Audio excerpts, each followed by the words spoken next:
मैं कराची में रहती हूँ। मेरी शादी अपने खालाजाद से गांव में हुई थी। शादी को 4 साल हो चुके हैं। शुरू के 2 साल बहुत अच्छे गुजरे। मेरे शौहर कराची आ गए थे, इनकी नौकरी भी यही लग गई थी। 2 साल बाद उन्होंने मुझे गांव भेज दिया मिलने के लिए, लेकिन फिर वापस कराची ना लाया। वो खुद कराची में नौकरी करते रहे।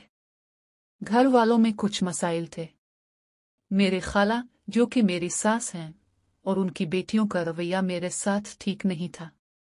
मुझे गांव में रहने की आदत भी नहीं थी, जिसकी वजह से मेरी तबीयत खराब होने लगी, तो मेरे वालिद मुझे वापस कराची ले आए। अब 1 साल हो गया है मैं अपने मैके में हूँ। ना शौहर खुद राब्ता करते हैं, ना मेरी बात सुनते हैं, ना ही बेटी की कोई परवाह है। इनके लिए इनकी माँ की बात सबसे अहम है। माँ के हुकूक अपनी जगह, लेकिन बीवी के भी कुछ हुकूक होते हैं जो अदा करना उनका फर्ज है। मेरे वालिदैन ने कहा कि अब कराची में ही कोई घर लेकर रहूं, लेकिन वो मानने को तैयार नहीं। अब मैं बहुत परेशान हूँ। बरा करम रहनुमाई करें कि मुझे क्या करना चाहिए। जज़ाकल्लाह। नोट: अगर आप भी कुछ पूछना चाहते हैं तो बायो में लिंक पर क्लिक करके राजदारी के साथ सवाल भेजें।